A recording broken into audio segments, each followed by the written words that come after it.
Hey guys, it's Eric Weingarten with Weingarten Racing. It's Saturday, so it is an update video day. What's been going on in the shop? Have to say, I feel kind of bad for the channel members. I haven't got a lot of stuff to send you this week, but I will send you the flow sheet for this head. Um, yeah, it's just been busy. Next week, as you know, is Thanksgiving, so I'm trying to get as much done this week so I can have it at least a day or two off next week. Although it probably won't be, but maybe I could. We can always hope. So anyway, I'll just show you some of the stuff that's going on in the shop. This is a set of the small block Ford, not Chevy, Ford Headhunter heads. This thing's pretty good. So this one's still using the 218 valve. It flows 400 CFM, over 400 actually. And you're like, whoa, whoa, whoa. From the factory, they claim that much. Not on my bench. So on the Signs bench, the most I've ever seen out of them is between 360 and 370. This one's going 400. So it's really, really good. For a Ford head, it's really good. And this is also 218 valve. I didn't cut it out to a 220. It's stout. It's stout. So if you're a Ford guy, yeah, buddy. Anyway, that's pretty cool. That's what's there. This is a weird one. So if you have a business, you'll understand this. Sometimes you'll be almost finished with a project, and it's one thing you got to finish, and that one thing will just eat your time. So I've had this set of cylinder heads ported for a while, and all I have to do is match the intake to it. And this is the intake he wanted, which is the Wyand tunnel ram for a big block Chevy, which if we were still doing the 496 testing, right up our alley, because I got the two carburetors I could use for this. It'd be a piece of cake. It'd be amazing. Fortunately, we're not doing that anymore, so I can't, but this would have been very, very interesting because this is the tunnel ram, but it's a really small one, as you could tell up at the top here. The port match, by the way, at the top, and I don't have it bolted in, but you can see how far off it is. It's pretty far off. Yeah, this is going to be would be a really good piece to test. And I'm sure it would do really, really good on that 496 that we've been using for the mule. But that testing is over. So, but I want to show you this. The reason why I can't finish this project is because, there we go. There. You see this? I like how they tried covering it up by kind of sanding it. But that ain't sealing. That ain't sealing. You put a gasket on there, it's going to leak. So, yes, I got to do some port match, but that ain't right. Ain't right at all, especially when I do the gas match to be over here. I mean, it goes all the way across. No. Made in America, by the way. BB stands for Buddy Farr or bunch of boo. You get the idea. Anyway, yeah. So this one getting returned and another one's on its way so I can finish this project. No, it's not solid all the way through here. But anyway, yeah, there's that. Speaking of that 496 big block, the books, they're sold out. So there are no more books. I'm about to take it off my online store. So they're all sold out. I won't be selling any. As far as what about PDFs, they're only going to be available in the bundle. And that's really just the first of the year. And I'm probably going to stop that altogether too. So if you didn't get one, it's too bad. I think I sold like 37 this week. So quite a bit. I lost my tail on that, but that's okay. Speaking of which, don't forget the holiday sale that's going on right now, which is this. If you bought any of my books besides the Big Block Chevy book, unless you paid the $75 for it, you can sign up to be a channel member for 25 bucks. There's a link on my online store, and you can do that, and several of you have. I highly recommend getting the channel membership. Right now, there's not going to much be going on with it. Really, after the new year, it's going to pop off a bunch, because hopefully by then the 540 will be done, which will show you some more of the stuff that came in for that. Also, the LS will be done, and some more small block Chevy dyno testing. Also, you get a whole bunch of different stuff. I send you flow sheets for different heads, like that one's getting sent. Just a whole bunch of different stuff you'll get to see. So I highly recommend it. It's only 25 bucks if you've already bought a book. So that's really, really cheap. The other thing is, if you buy any set of cylinder heads from me from now to January 1st, any set of cylinder heads, whether it be ported or just stock, you will get a channel membership as well. So there's that. Also, the other sale goes for this. If you have ever bought a set of cylinder heads from me, either ported or unported, or an intake manifold ported or unported, you also, if you get a special deal. You get, if you want to buy another set of cylinder heads, I'll sell them for $100 more than my cost. Only if you were an existing customer and bought a set of cylinder heads or a manifold from me. Only for existing customers on that deal. So $100 more than what the cost is, which could save you quite a bit depending on which head it is. So, but that's only for people that have already bought. The channel membership is for, you bought a book, $25 you get one. Or if you just buy a set of cylinder heads right now, doesn't matter if you're an existing customer or not, channel membership. So there you go. Anyway, let's go on to what else is going on in the shop. Kind of some weird stuff. Chances are very likely I'll start those BRXs next week. These are those heads that are matched to it. These are some BB2 Plus supposed to go on that Wion tunnel ram. All I have to do is port match them to that manifold that I can't get done. This is that Mopar one I showed you yesterday. That will probably start this week too. Hopefully I can get some of that done before Thanksgiving, hence the rush. But I want to show you this thing. This goes with those headhunters. This is a Glidden Victor deal. This is a hell of a lot of grinding. And it's been a lot of work. Because he had left it, which I should have taken a picture to begin with, but there's like an egg shape here because it was made more for a forward-facing scoop with a blow-through thing, not for a NA deal. So, because it was really funneled in. The idea is when you get a forward-facing scoop, the way it would direct fuel or air and everything to the right spots, it was perfect for that, not for having a carburetor. So, anyway, working on that. The DN9, I actually worked on that last Sunday, which you can't see much, but that short port is done and the long port is done. The only thing left is the chambers. I need a valve, and then I can finish the chambers and send that one off. So, in case you're wondering, that's going to retail for $5,000 bare, ported. So, it's still expensive, but might be cheaper than Hunters. And now let's get to the 540 stuff, because the stuff you really wanted to know, we get to talk about. By the way, this is the cleanest you're going to see this floor. So, the crank came in. So, I got my crank. I got to open up the box for you, kind of show off a little bit. There we go. It's a Scat 4340 piece, 4250 stroke, no center counterweight. That's all there. These are all the pieces that go with it. I am going to probably just reuse those pistons because I actually, just because I thought about it, I'm going to show you the piston. This is another wool pump in case I need one. Sorry about this. I know you hate when videos go this way. Here we go. This is the piston I'm going to use for it. These are the Molly. You can tell that skirt looks kind of rough. Which, oddly enough, that's not the thrust side. You might say, what caused that? Me. I'll straight up tell you what did. That was silicone. I used way too much silicone on the pan gasket. And it got everywhere. Went through the filter. Not through the filter, but definitely got in the filter. Which is weird that it got, these are chunks that were bigger than the screen on the pump. Somehow it got sucked in, but the filter grabbed it. The bearings look spotless, of course, but anyway, these are the pistons. I had got a hold of Lake Speed Jr. He's the Total Seal guy, also, I'm the oil guy. I said, hey man, I'm really needing some rings for these, more Total Seals. And yeah, he hooked me up, so we're gonna try those. We're gonna do a gapless top, a Napier second, a standard tension oil ring. The reason for that is because probably gonna eventually have some power adder on this, so probably a blower of some type on it, maybe a Vortec or something, just for fun, just to kind of see what it does when we're doing some testing. As far as the dome volume, I tried getting a hold of Rebco all week, which is in Wichita, because I can't remember how much was milled off, and he never answered the phone. It was like constantly ring, ring, ring, no, and the mailbox is full, so I don't even know if he's still open. I hope he is. So I had to kind of do it a backwards way. By the way, that cut you see there is because I want them cut out to a 2375 intake valve. Stock's a 2300, which does make it kind of thin on the corner. Set it down. Does make it kind of thinner there, but it should be fine. There's some of the other pistons I have there all the way through. So what I had to do to kind of figure this out is I made a mold. So I used some modeling clay and popped it on there, and then CC'd this, which was kind of a pain. So it's either between 33 and 29 cc's this dome is, which should yield me about 12 to 1 with the 119 cc chamber, and around with this 110 cc that I'll use for this ProMax deal, be almost 13 to 1. It's like, oh my God, that's too high. That's not pump gas. If you run it on pump gas, it's pump gas. So I actually plan to do this, which I know I can already feel people are like, oh my God, that's not what I wanted.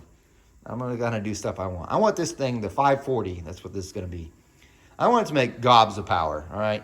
So like on the small block Chevy, for the most part, it's around 600. If we get to touch 700, great. It's testing a bunch of different things, but it's not like I'm maxing out its effort. I mean, the camshaft's still kind of small in it and all that. It's testing different things. With the LS, it's really going to see how it compares to the small block stuff, although we're going to be testing a bunch of different things. With the big block, I really, truly am trying to make the most power that it can, and this is what we could test. So I didn't want a whole lot of compression ratio, but 12, 13 to 1 is fine. Why? because I think I'm going to try to do a lot more testing on E85 and methanol. So if you notice the LS and the small block Chevy, it's all tested on pump gas, which I'm still going to test on pump gas on this too. But I want to see if there's like different camshaft requirements for E85 or methanol. So chances are in the 540, I'll be doing more testing with cylinder heads, obviously, but probably more with camshafts. Like, I'm probably not going to change the camshaft on the small block Chevy. I do have a plan for that, which I'll get to in a minute, but the big block probably going to change different camshafts, try different things as far as that goes. The goal to make more power, but I also am curious that actually if the camshaft requirements versus E85 versus methanol versus gas are different. So maybe we'll see. So that's kind of with that. With the small block Chevy, I don't really want to change camshafts yet, but what I did think, and I haven't had a chance to get a hold of Jessel, is I think what I'm going to do is I'm going to actually change rocker ratios on the intake and make it a 1:7 ratio, which should pump up the lift quite a bit on the intake side. And that will, it does have small effect on duration as well, but we'll see how much more power that makes. So I'm not really trying to get into changing the cam. For the record, by the way, I've already tested the CNC ported heads. I'm not for sure if that's going to be the next video either. It's probably going to be on Monday because there's a big race tonight that I'm going to, and it'll probably be all day. So I probably won't get back to super late, but probably a video on Monday. Either that or I might just reveal what the 496 did on the second dyno session, since that one's not going to be made into a book, so you can finally get that and enjoy your Thanksgiving and think about what you thought was right and what was really wrong. Because you remember last week I told you the 317s made more power. They absolutely did. They made more power than the 290s, even though they flowed less, except for at peak. Everywhere. So the start of the pool to the end of the pool, they were better. Everywhere. So for those that are like, smaller port, more velocity, more torque, you are incorrect, sir. There's more factors involved. There's more factors. That's why we test. So, and by the way, it's just one scenario, so I don't know what you think about that, but I just hate when people do absolutes. The smallest port with the most velocity doesn't always make the most torque down low. There are examples like this one clearly just prove that wrong. It's bigger port, flows less air, its coefficient discharge is worse, made more power and torque down low with two different manifolds too. So there's different reasons. It sounds like I'm an arrogant person. I know it all. I don't.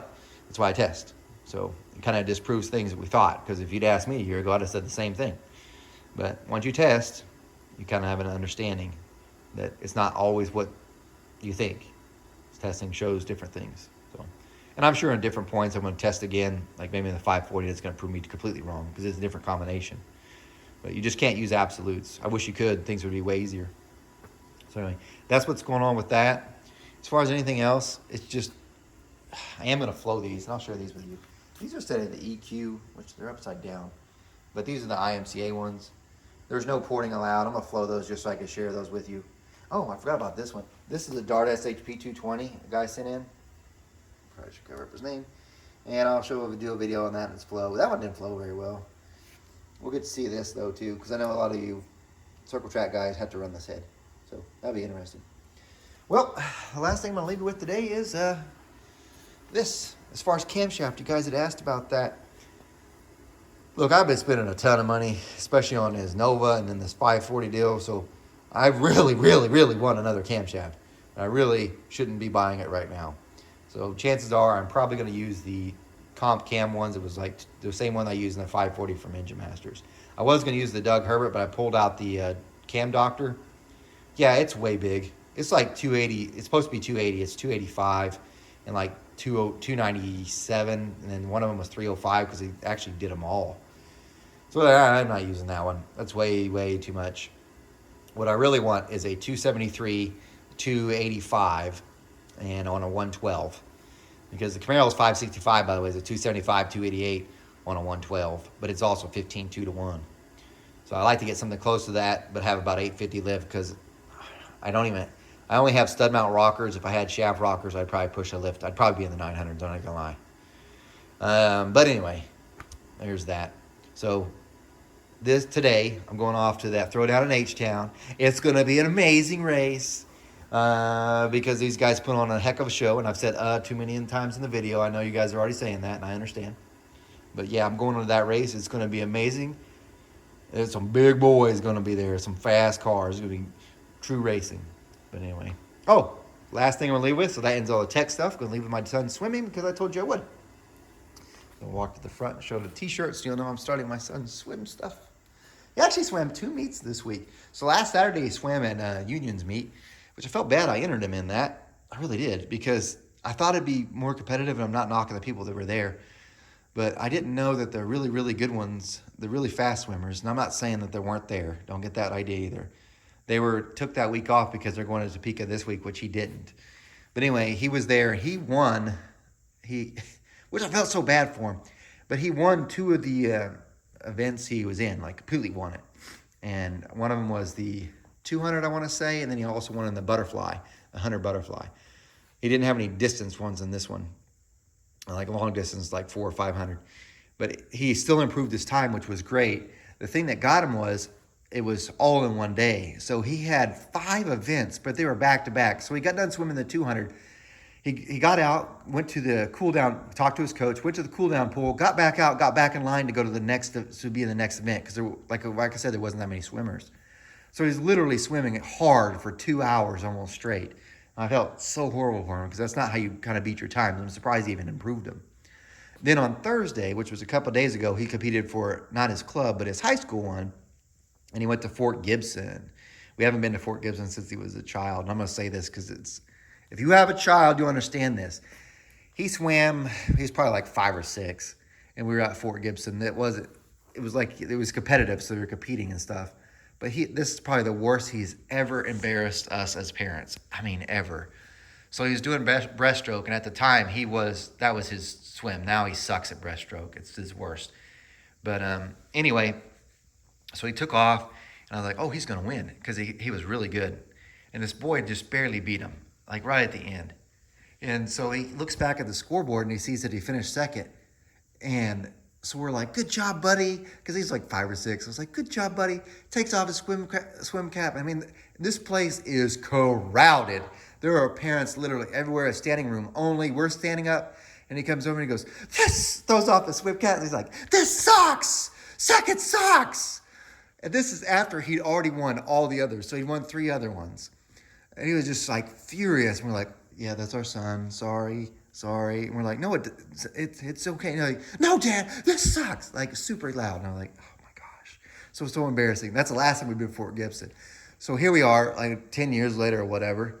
And anyway, he's swimming this time with the high school. And he does phenomenal, by the way. He doesn't win any of them.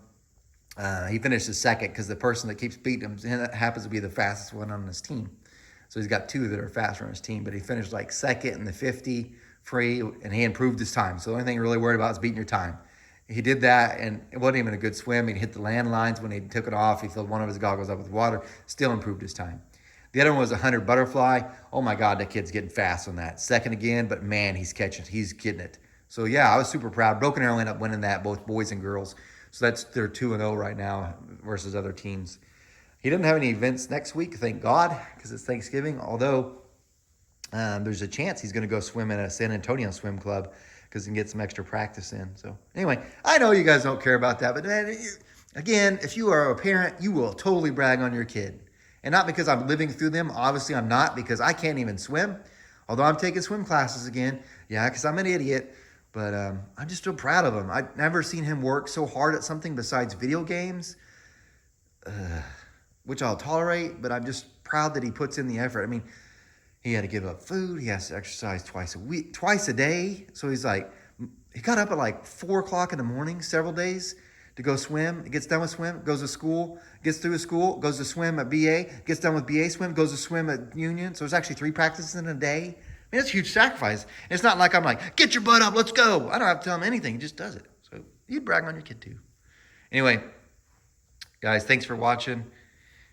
Hopefully you'll get a video on Monday, and it's going to be a good one. It's either going to be about what happened with the ported heads on the 406 Dyno Mule, or it's going to be about the 496, what those heads did, so you can actually kind of see. Although I don't have comparison graphs because I didn't print those out, so you have to see the raw numbers, and we'll go from there. Guys, remember, I do not port cast iron heads. I don't know anybody does.